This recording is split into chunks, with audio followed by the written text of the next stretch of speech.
اعوذ باللہ من الشیطان الرجیم بسم اللہ الرحمن الرحیم۔ السلام علیکم ناظرین، میں سیدہ آج آپ کو تیسرے رمضان کا تیسرا وظیفہ بتاؤں گی جسے آپ تاقیدگی کے ساتھ پڑھیں۔ اس کے پڑھنے کی وجہ سے آپ کی ساری مشکل دور ہو جائے گی۔ جیسا کہ میں نے آپ کو پہلے بھی بتایا ہے کہ یہ سارے وظیفہ مشکل کشا وظیفہ ہے اور اسے رمضان میں پڑھنے سے بہت بڑی کامیابی حاصل ہوتی ہے۔ رمضان کا مہینہ ہم مسلمانوں کے لیے اس قدر بہترین ہے کہ اس مہینے میں اللہ رب العزت شیاطین کو سکڑوں میں قید کر دیتا ہے اور جہنم کے دروازے بند کر دیے جاتے ہیں اور جنت کے دروازے کھل جاتے ہیں۔ اور اگر کسی مومن کی موت اس رمضان کے مہینے میں ہوتی ہے اور اس نے جنت میں جانے والے کام نہیں کیے ہیں اور وہ انسان جہنمی تھا، پھر بھی اللہ رب العزت اس پاک مہینے کے صدقے اس انسان کے لیے جہنم کی جگہ جنت عطا فرماتا ہے۔ آج کے نماز کے 5 وقت کا وظیفہ۔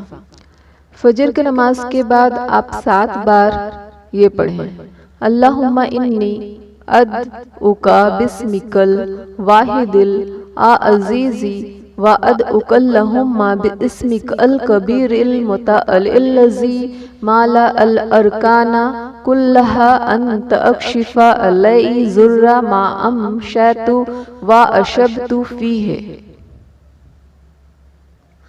ظہر کی نماز کے بعد آپ 21 بار یہ پڑھیں: اللہم انی اسألوک بانی اشہد انک انت الہ لا الہ الا انت الاحد الصمد الذی لم یلد ولم یولد ولم یکن لہ کفوا احد۔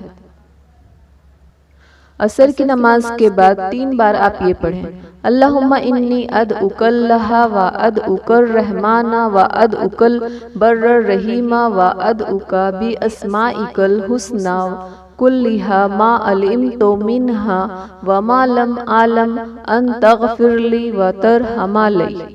مغرب نماز کے بعد 21 بار آپ یہ پڑھیں: یا ذوالجلال والاکرام۔ اور عشاء کی نماز کے بعد یا پھر رات کو پڑھتے پڑھتے سو جائیں: یا ربی یا رحمانو یا رحیمو یا حیو یا قیومو برحمتک استغیثو۔ جتنا آپ پڑھ سکیں پڑھیں۔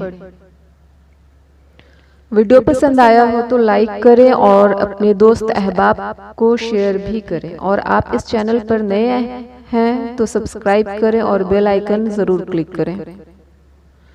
ناظرین، میں کل پھر آؤں گی آپ کے لیے نیا وظیفہ لے کر۔ جزاک اللہ خیر۔ السلام علیکم۔